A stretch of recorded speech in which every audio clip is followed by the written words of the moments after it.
The biggest names in sports are all on IsraelSportsRadio.com. Hi, Shawn. This is Ari Louis. You're live on Louis Live on Israel Sports Radio. How you doing out there? Great. How you doing? Hey, we're doing great. It's a big pleasure to have on, of course, Shawn Green on the program on Louis Live and Israel Sports Radio. And, Shawn, there's a lot of great accomplishments of your career that I'd like to discuss, but I want to first go to 1999. You were in the Home Run Derby at Fenway Park, and even though the outcome wasn't exactly what you wanted, what was that like to play in that type of atmosphere? That was the All-Star game where Ted Williams came out and threw that first pitch, and the All-Century team was involved in that year as well. So what was that like to be part of those festivities and participate in the Home Run Derby as well? Yeah, I mean, that was one of the greatest moments of my career, to be a part of that, to make my first All-Star team, one of only two that I played in, and to have all the greatest players that I looked up to when I was a kid and also throughout history, have them all in the same field, get a chance to meet some of them was pretty amazing. So that was a big thrill. The Home Run Derby was, that was a pretty terrifying experience to be out there because it's so different than what you're used to when you're taking batting practice or playing the game. It's kind of combining the two things, so you feel very uncomfortable. And of all places to have the Home Run Derby, it was probably the worst situation because, I had to wait. I had to wait for 3 hours after taking batting practice, and there was no batting cage that was accessible. So we had to just sit there and wait for 3 hours, and then get up there. And you don't get any warm-up swings. You just have to start trying to hit home runs. So that made it very challenging, not only for myself but for the other guys involved. Absolutely. So certainly understand the situation there with the Home Run Derby at Fenway Park. Now, of course, you played with 4 teams in your career, New York and Los Angeles, the two biggest markets in the United States, Toronto, but then you also played in Arizona, and I am from Phoenix, so a big Diamondbacks fan. How do you go from playing in a big market like Los Angeles and go to the playoffs that year, go to the All-Star game as a member of the Dodgers, and then go to the Diamondbacks, which is a big city? Phoenix is a big city, but certainly a lot smaller than Los Angeles. So how did you make that adjustment to go from L.A. to Arizona?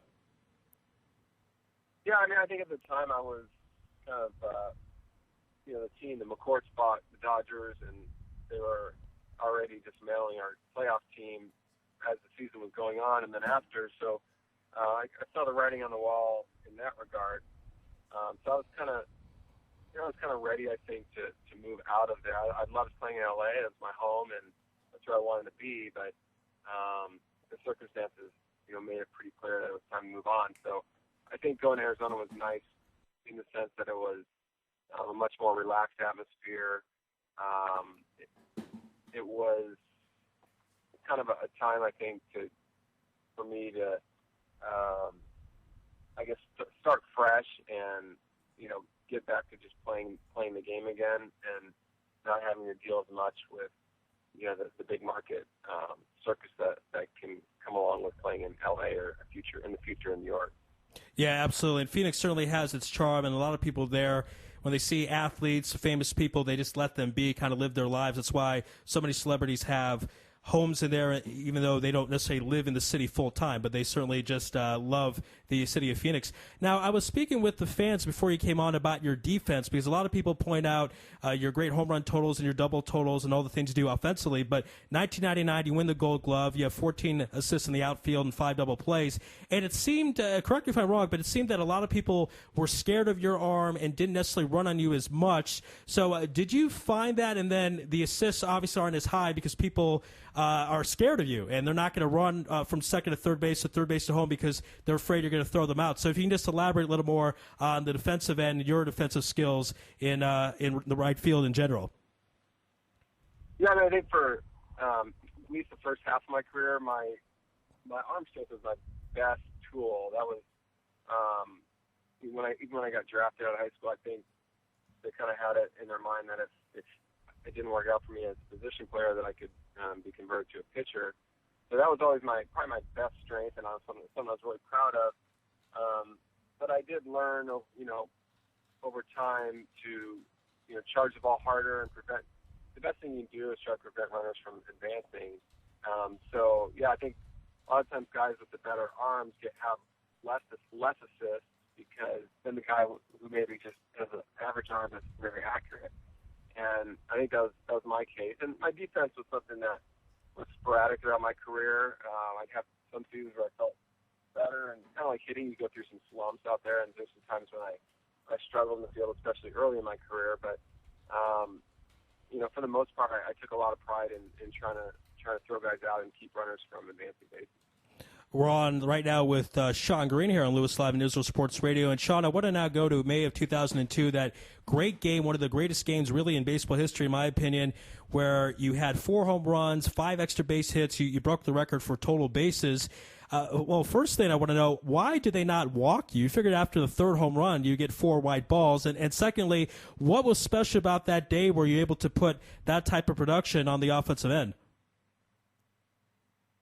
Yeah, I mean, it was kind of crazy because it was after the year before in 2001, I hit 49 home runs, had this great year, and I was off to a terrible start in 2002. And actually, for the first time, I was getting booed at home, so I was hitting about 230 or so a quarter of the way into the season with only 3 home runs after having that great year before. And I was actually 0 for 18 in the homestand against the Mets and the then Montreal Expos. Until my very last at bat in LA, I hit a double off the wall, and that's kind of what got me going a little bit. I even got benched on the Saturday before the last game of the homestand. So it was kind of a very challenging time. And I went to Milwaukee in the first game. I hit 2 home runs, and then next day hit a triple, and we won 1-0. And then that next day, I was getting more relaxed and more comfortable each day, and then everything just really clicked. And they have a 4 home run game, or get 6 hits in a game. I think both of those really, all the stars have to be lined up right, because there's a lot of guys who could do it. It's just, as you said, the situation didn't call for them to walk me ever in the game. I got my 6th at bat because Adrian Beltre hit a home run with 2 outs in the 9th inning. So everything just has to go perfectly. Obviously, if it's a close game, which normally 4 home run games aren't close because there's a lot of run production on your own side. But I know my good friend Carlos Delgado hit 4 home runs, and it's a very close game. They might have even lost the game. So, there's all kinds of circumstances that have to go the right way for you to get those opportunities and have them pitched to you. Absolutely, and that particular day, everything was lined up for you to have that tremendous ball game, one of the best games ever, in my opinion, from an offensive standpoint. Shawn, I want to now introduce you to one of my co-hosts today, Moshe Kwiat. I'd like to ask you a question. Go ahead, Moshe. Now, taking a look at your career as a Jewish baseball player, did you ever encounter any anti-Semitism, whether it be from the fans, players on your own team, or players from other teams? Yeah, very rarely. There was an instance in one game where there was a guy who happened to be bald. I don't know if he was a skinhead, but he was doing the Heil Hitler sign to me. And that was the worst. That was a one-time incident, isolated. And obviously that really upset me. But that it's different than the eras that even Sandy Koufax played in the 50s and 60s, and obviously Hank Greenberg playing, right around World War II. It's a totally different time to play in the current era. All right, and we actually just got in a question from Twitter. We want to know, has the caliber changed of the high school baseball players now than from back in the day when you were playing? Oh, high school players? It's hard to say. I think it goes in waves. I think it's hard for me to calibrate high school players, but I think right now in the major leagues, I would say the hitting is really down. A lot of people blame the steroid era and say that's different, but I feel like, it's aside from that, a lot of the approaches that hitters have, I think, is a rush through the minor leagues because of the value that younger players have and not having the huge salaries. I think they're kind of getting rushed there a little early, and they don't have that seasoning that guys had. Even more before my era. My era was when they just were starting to push guys through a little faster. But you look at some guys like a Bryce Harper, tremendous talent, and he's going to be a great player for a long time. But he got rushed up there at 19 years old, where probably 20 years ago, they would have given him a couple more years just to really get that seasoning in. And, I think that's a big difference in today's game than maybe 20 years ago. All right. Now I want to actually go to 2004. A lot of people have asked you this question. I know you've heard this a lot of times, but I want to get a little bit of a different perspective regarding the Yom Kippur question. Of course, you took a game off in the middle of a pennant race, and it was pretty funny. I was in Phoenix at the time, and people were talking about your decision on Sports Talk Radio, and someone called in and said, hey, come on, Yom Kippur is every year, a pennant race is once in a lifetime, things of that nature. They didn't understand the seriousness of the holiday. You, of course, did take a game off on Friday night. It was Friday night, Saturday that year, Yom Kippur.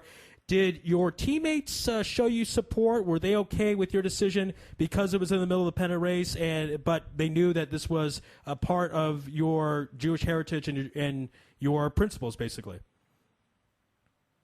Yeah, my teammates were very supportive. The organization was supportive, and I did it 3 times in my career, twice in LA, once in New York, and I think in this day and age, people are very accepting of differences. I mean, I was on one team with the Dodgers. I think we had 6 or 7 different languages on the bus, if you count, Gagne speaking French as his first language out of Montreal, and Korean, Japanese, Spanish, English, and we had all kinds of stuff going on. So there are a lot of differences, and that's part of playing in more of a world game atmosphere than was the case, even 20, 30 years ago. But as far as my decision, I played in one of the games, and I sat in one of the games, and I kind of went back and forth on it for a while, but I felt there was really no great answer for me because I'm not religious, but both my parents are Jewish, and I understood my role as a Jewish athlete. At the time, there wasn't as many as even there are now in baseball. So I felt a responsibility to be a good role model. And I felt like if I sat both games, then that would be hypocritical because, we were in a pennant race, and I wasn't, as I said, I didn't grow up in a very religious household. On the flip side, if I played both games, I would have felt that was wrong because I wanted to show that I was proud to be, a Jewish athlete. So I opted to play one and sit one. And, I'm happy with that decision. And as it turned out, the one game I did play in, I hit a 2-run home run, and we won the game 3-2. And we ended up, beating the Giants that year, basically the second to last game of the season. So from a baseball perspective, I know it worked out, but I guess when I die, I'll find out the other side. Yes, for sure. But it did work out in the baseball realm, as you mentioned. So in that case, that was the right decision from a baseball perspective. And I want to go now to 2007. That was your last season in the major leagues with the Mets. And the Mets ended partly to my happiness in some way because I'm a Cardinals fan, but destructive. Rugger. 2007, the Mets had that bad situation where it looked like they were going to make the postseason, then did not. Was there a part of you that wanted to continue because there was that kind of bad taste in your mouth, if you will? Yeah, I was thinking about what to do after that season. I planned on retiring, and I was actually tempted in Austin Reds and some really good opportunities to keep playing. From maybe there's maybe 6 or 7 teams, but all my opportunities were back east, and being someone from California and with 2 young girls, the travel was really the biggest reason why I got out of it. It was just they were starting school, and it was for me, my family comes first, but at the same time having a tough end to the season and having some interesting opportunities, it's always tempting to keep going. And sometimes looking back, I definitely miss it. And wonder what would have happened if I would have kept playing. But, I wouldn't trade the time with my family that I've had over the last few years. Yeah, at the end of the day, family is there more important, and it's going to be there longer and after you die and so on. So I certainly hear that sentiment there. I want to introduce you to my other co-host today, Rafael Geller, who has some questions for you. Go ahead, Rafael. Hey, Shawn. Thanks for joining us. And I want to talk with you about the Israel World Baseball Classic. I hope that is okay with you. Sure. Next weekend, the camps begin in Florida. We're very excited. We've had a lot of great guests on.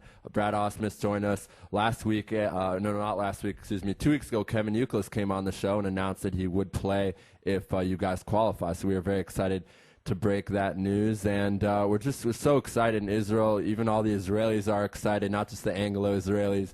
I want to ask you, how did you decide that you wanted to, come out of retirement, not only come out of retirement, but be a player coach as well? Yeah, I mean, they approached us about almost a year ago, a little less than a year ago. And, they wanted Gabe Kapler, Brad Osmus, and myself to be involved in some way. One of us manage and the others be involved, whatever we saw fit. And, I think having retired at a relatively young age, I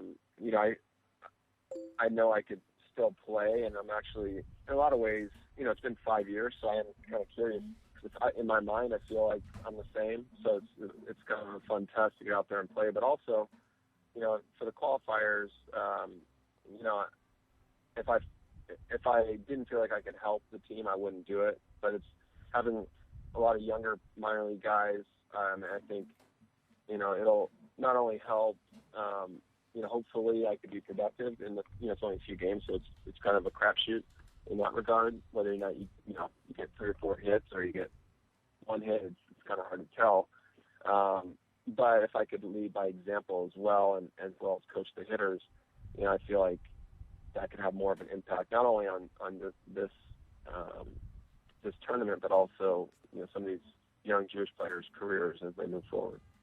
Yeah, what are you expecting out of the guys going to be reporting to camp? We've heard from Nate Fish, who's on the team, that the Americans who are in the minor leagues are wrapping up their season, will be reporting after the actual Israeli national team, all the Israeli guys. So what are you expecting from these guys? I mean, have you met with them? Is this the first time you're going to be, playing with them? What are you looking forward to next weekend in Florida?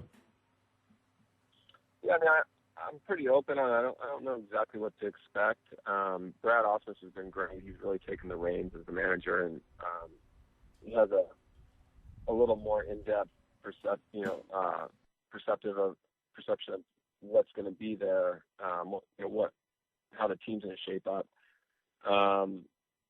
So we've really relied on him in that regard. But I know a couple of the players from the Dodgers organization, and I'm excited to have those guys. One of them is Jock Peterson, and he was my favorite. I was there for 3 days in spring training working with some of the prospects, and he was actually my favorite prospect in the Dodger minor leagues as far as the hitters go. So I actually didn't realize he was Jewish, so I was excited to hear that because he's a good player. And another guy named Jake Lemmerman, who should be there. I'm assuming he's not going to get called up to the big leagues, but he's a really good, solid middle infielder and has a good chance to get to the big leagues as well. So just those 2 guys alone has me pretty excited, knowing that the rest of the talent pool will probably be similar. And, Shawn, I'm going to be really honest with you. We have a lot of people in Israel listening from the Israel Baseball Association, so all the Israeli baseball groups, all the kids who support baseball, and people here want to know, is this team going to qualify for the World Baseball Classic in March? I'd love to give you a definite answer. I mean, that's what we're shooting for. That's the goal, and we wouldn't be involved if we didn't think we had a really good chance. So that's really all I could say. I know it sounds like some of the other teams are going to have a lot of minor league players as well. So we got to respect our opponents and assume that they're also going to be preparing like we are. But that's what we're striving for. We're looking to qualify, and if we can do that, it'll be pretty exciting in the spring to have some of these top major league players represent Israel. Yeah, absolutely. But I want to understand, you guys are expecting to qualify. I mean, is this, when you guys meet as a team, is that going to be the absolute goal, is to qualify, no second place? I mean, you guys undoubtedly want to qualify for the World Baseball Classic. Oh, without a doubt. I mean, that's what we're going for. Yeah, we're not just going for, a 2-week vacation right. to Florida. I mean, we're looking to get there and qualify. And that is the only the objective is to get to the WBC in 2013. So we're going to do everything we can, and it's not like it's a 20-game season even where we can feel pretty confident that if we have the best team, we'll come out ahead. It's basically a 14-round robin, so it's a little more dicey as far as one bad game could cost the team, but we're going in and going to be as well prepared as we could possibly be. Yeah, and as I mentioned, the people of Israel are really excited to get behind this team, and we expect you guys to qualify. We know there's a lot of talent, even the guys in the minor leagues, and even some Israelis that have a lot of talent, and everyone's rooting for you here, and we're really looking forward to March. Yeah, no, we're excited, and really the overall goal of the WBC is to grow baseball worldwide, and Israel is a great target for that. There's a lot of talented athletes there, but in addition, there's enough of a mix of American Israelis that go back and forth and have a love for baseball. So I think that's this could bring a lot of awareness to baseball and kind of connect those dots that are so close to being connected in Israel. Yeah, and we certainly hope the best for the WBC team from Israel. It's going to be a fun ride to watch in any case. Shawn, we have to run, but this has been an absolute pleasure. We actually have a baseball card of yours, the Jewish major leaguers, here in studio. We're looking at it right now. So this has been a lot of fun. We always hope you're doing well with whatever you're doing in life, and thank you again for being on Louis Live on Israel Sports Radio. Yeah, thanks, guys. I appreciate it. Thanks, Shawn. Thanks, Shawn. Be well there. All right, thanks.